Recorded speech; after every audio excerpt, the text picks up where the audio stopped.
The weather and the interest in the main race ensured a good Tuesday crowd, and they weren't disappointed, with the eventual winner Sunalong Lass well supported, even though she was just back from a spell. NBN tipster Gary Harley, Quinella. Look at them go as they travel towards the turn. Princess Beautiful just the leader. Sunalong Lass got quickly to second.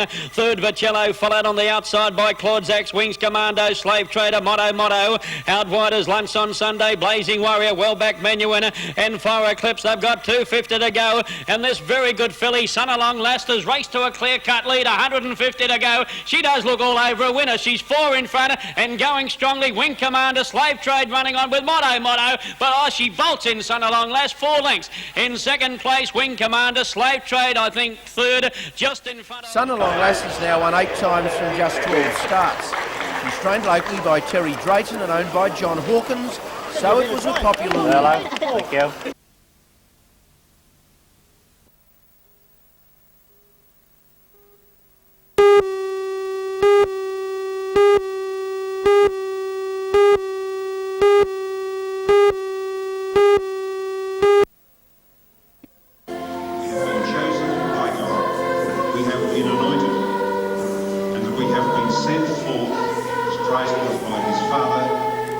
The Bishop of Maitland, Bishop Clark, led the Mass in the pro-cathedral of St John the Baptist.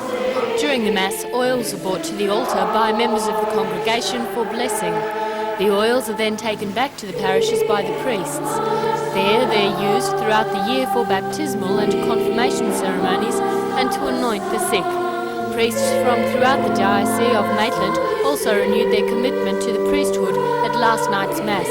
The Bishop described the ceremony as a kind of birthday party, as well as an important ritual in the Easter week.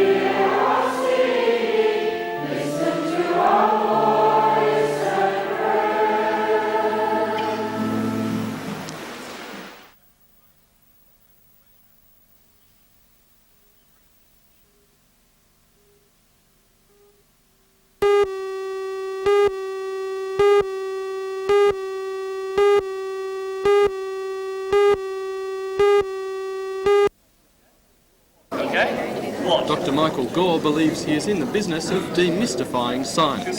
At Gateshead High School, 150 Year 6 to Year 12 students had the chance to witness his dramatic style of teaching. The whole thing is to put all the science and technology and the interesting and non-threatening way to people to make them more aware of the science that surrounds them in everyday life and everyday situations. What we try to do is get people interested enough to say, gee, I want to find out more about that, and to go and do it. Do you believe that the demonstration method that you have is a very good way of teaching? It's about the only way. I mean, this is the standard form of science teaching since the year dot. The kids respond to it very well. Oh yes, very well indeed, especially when you expand a marshmallow to about 5 times its size in an attempt to talk about pressure in the Earth's atmosphere. Yeah. Dr. Gore says that while the people Australia does have in the science field are world class, there are too few. He believes demonstrations, such as today's, are part of the answer. I can certainly encourage the young scientists. What we're hoping it'll do is to encourage a lot of people who've never even considered science. We really seriously need a lot more science people. Dr. Gore gives a public lecture in the University Drama Theatre tonight at 7.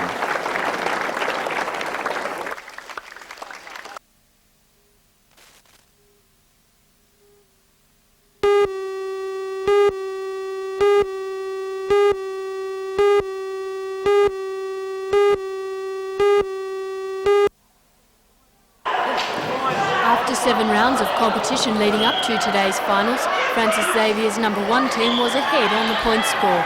Today's finals in each sport were then decided by a 3-match round robin, played out by the top 4 teams. Francis Xavier number 1 displayed its winning style in the soccer, beating Waratah 2-0. Waratah again went down in the boys' indoor cricket, this time against Newcastle High. The score was 91 to 15. In the girls, Lambton High proved the victors with a cricket bat, taking the cricket final from Newcastle by 144 to 122. Katara won the netball, defeating Francis Xavier number 1, 24 to 14.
Looking at these Christmas bells, it's hard to imagine that they may be the key to a multi-million-dollar export industry. Until now, an overseas market for these golden and red protected native flowers hasn't been tapped, but Kevin and Laurelie Willoughby have done their horticultural and marketing research, and they say it's a real possibility. They say they've developed beautiful and hardy plants through controlled growing, and they've travelled to Europe, where they say the huge fresh flower industry is crying out for a new variety of long-stemmed flowers. The potential of the Christmas bell is enormous. We have world markets. We have been over to Holland recently and we've discovered the fact that the Christmas bell has a marketable opportunity as a rare, different, exotic flower. The flower is or could be as popular as even the rose worldwide. The pin that may well burst this rosy bubble is a lack of finance. Kevin and Laurelie are selling their house and are looking to the government to help in terms of research and development and marketing in countries like Japan and the United States. They say they've already spent $150,000 over the past 5 years, but they'll need another $250,000 to get the project off the ground. By helping us, you'll be helping the industry. I'd say that anybody who's keen on backing this product would be financially rewarded anyhow, whether it be a government or private institution. The Willoughbys are encouraging others to participate in this new industry. They say they eventually want to concentrate on the marketing and distribution of this new product.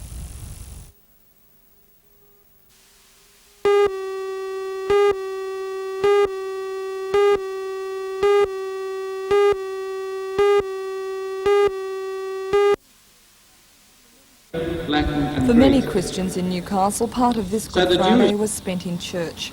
At the Catholic Sacred Heart Church in Hamilton, the events that led up to the crucifixion and the death of Jesus Christ were recounted in the Passion according to John. Good Friday is traditionally a day of mourning within the church.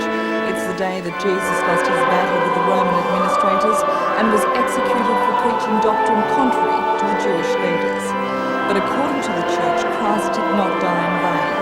The church says he died to save us from sin, to be our advocate in heaven, and to bring us eternal life. At Hamilton this morning, the women of St. Dimitri's Greek Orthodox Church were preparing for their service tonight.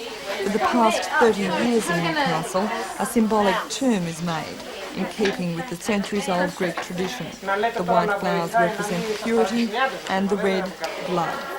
Tonight, the tomb, which will be carried by 4 men, will lead a procession around the block to symbolise Jesus' followers mourning his death.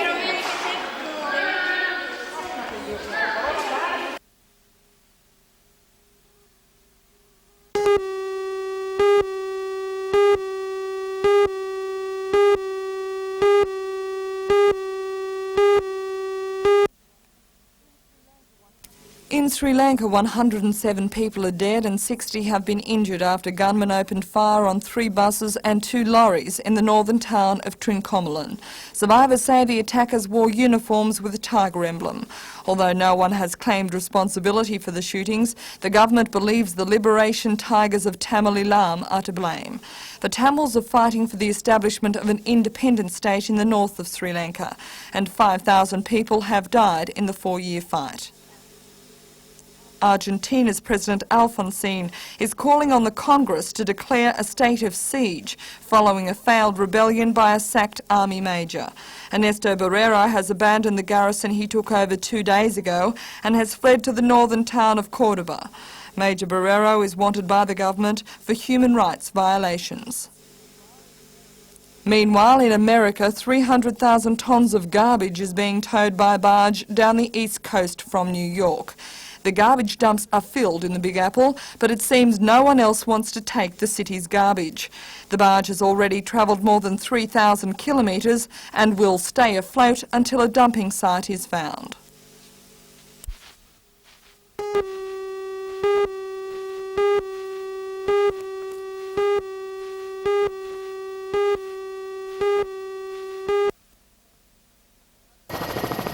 It must sound crazy to say the drivers were lucky to finish in hospital, but it could have been worse, much worse.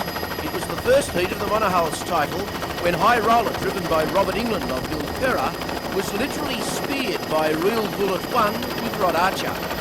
They were going quick when they came together. Let's see it again in slow motion. England has 2 broken ankles and a broken thigh. He's in Gosford Hospital, while Archer has stitches in his left arm. As I said, they were lucky.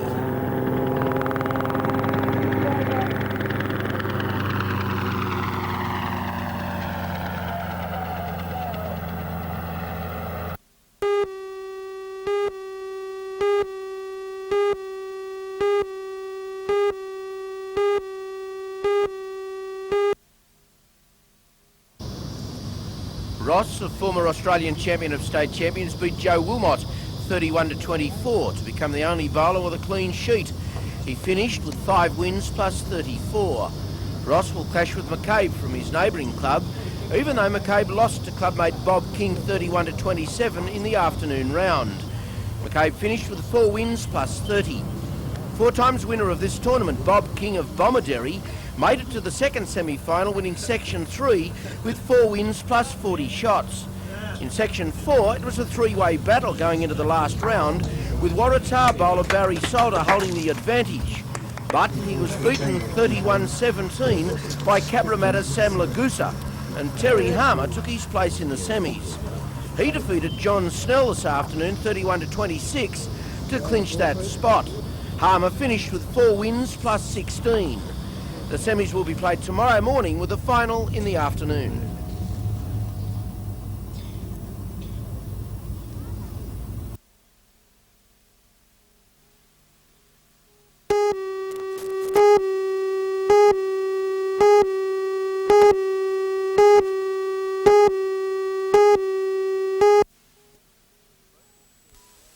The boat was still smouldering when it was towed ashore at Shoal Bay last night by the police-launched Sea Eagle.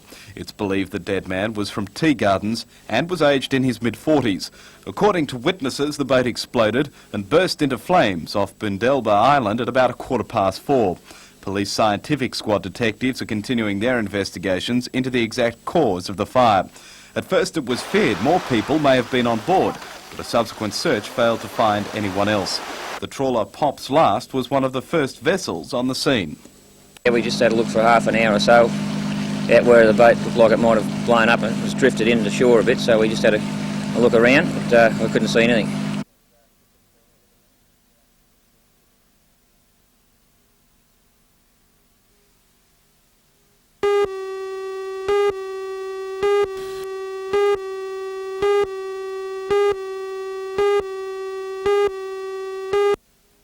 The determined 17-year-old showed the same form that saw him take out 5-0 heat wins against the likes of Tom Curran and Sean Thompson earlier in the contest. However, in yesterday's choppy surf on the Victorian southern coast, Nicky found stronger opposition from current Australian champion Richard Marsh, taking out the final in a split decision.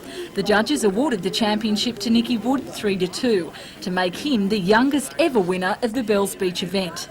Meanwhile, on the golfing greens of Cessnock, the Jack Newton National Sub-Junior Classic brought together the country's best young players for a weekend of close competition. In the girls' division, it was a battle between 17-year-olds Shaney War from Western Australia and Nicole Lowian from the Coolangatta Tweeds Head Club. War took the trophy by just 1 point, scoring 80-74 in the 2 rounds, with Lowian close behind on 76-79. And local boy Darren Griffin won his division with 147 over the 2 rounds from Mike Etherington, who also came home trailing by just 1 point on 148. And it was a similar result in the bowls. A big crowd turned out to watch what's been described as the best ever final in the hub of the Hunter Bowls tournament, with 2 of Australia's finest bowlers, in Kahiba's Darby Ross and Bob King from Bomaderry. The match seesawed its way to the end, until one fast bowl from Ross won him the tournament by just 1 point at 30-31. In similar style, winning 30.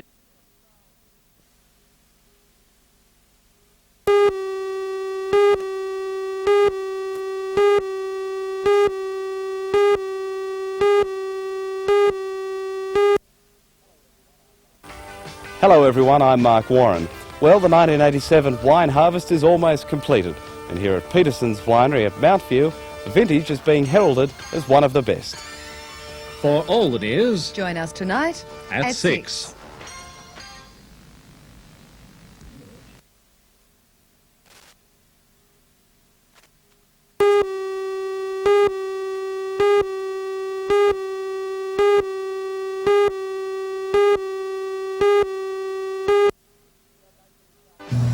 Sad day for Newcastle sports people today, with the funeral of Brian Patrick Carlson, rugby league great.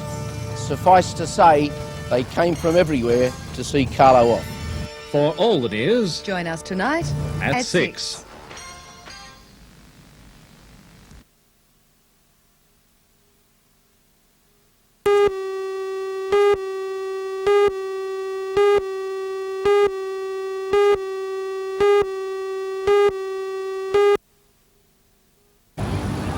The dispute centres on what the workers see as unfair and erratic promotions in their department. Today the striking workers met outside the hospital and sent a delegation in to discuss the matter with management. No resolution was reached, although management asked the strikers to return to work while they negotiate on the matter. However, a majority of the striking members voted to stay out. The dispute is complicated further by the fact that members of the Health and Research Employees Association involved went against a union directive in taking their industrial action. Sub-branch President Wally Whitwell says this means they are on their own. While management and workers argue the issue, patients are being served by volunteers.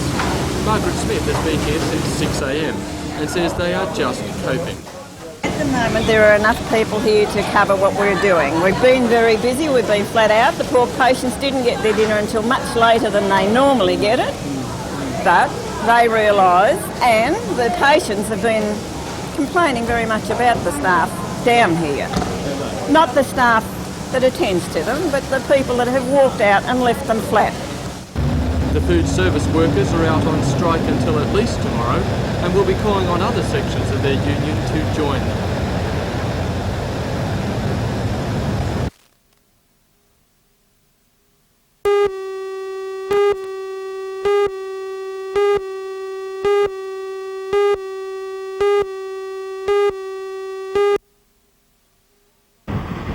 It's been well documented that young male drivers are more likely to be charged with driving offences than anyone. They're also the group that's most involved in accidents. After receiving sponsorship from BHP, the Safety Council has asked Newcastle magistrates to help to undergo an accident avoidance. The offenders that appear in courts will be referred by the court to the National Safety Council and their case adjourned until such time as they have satisfactorily completed the NSCA driver awareness and accident prevention course. Rex Mean, a magistrate in Newcastle, welcomes the trial scheme. What do you think's been the problem in the past with fining young offenders and taking away their licences? I don't think that really teaches them how to drive or how to drive cautiously and carefully. I think they need some education.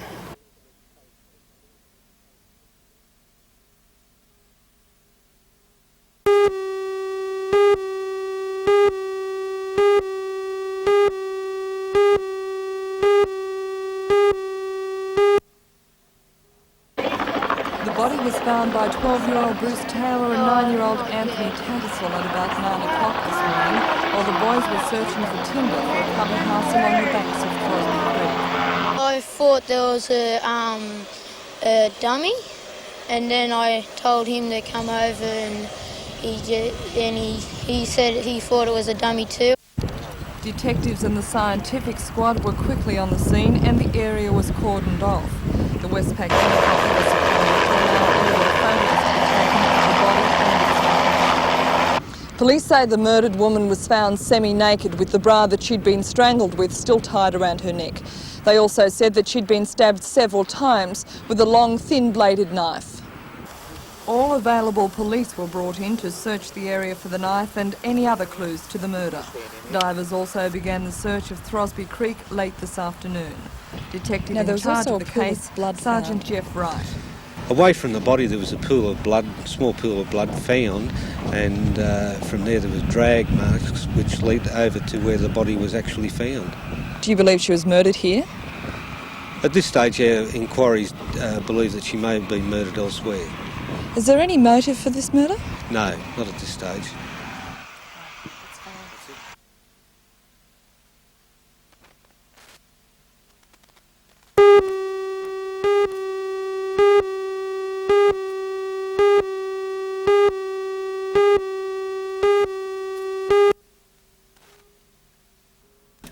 Twenty-eight-year-old Cheryl Ann Birchall was a prostitute working the Islington area. 12-year-old Bruce Taylor and 9-year-old Anthony Tattersall were searching for timber along the banks of Throsby Creek when they made the gruesome discovery. I thought a dummy, and then I told him to come over, and he said he thought it was a dummy too. Detectives and the area was sealed off as detectives and the scientific squad began their investigations. The Westpac helicopter was called in to help take aerial photos of the body and its location. The woman was strangled with her own bra and then stabbed 4 times. Yesterday, 40 police began an intensive search for a long, thin-bladed knife believed to be the murder weapon. Divers began searching Throsby Creek late yesterday afternoon and will continue to look for more clues today. Police are appealing to the public for any help in their investigations. A post-mortem examination will be carried out later today.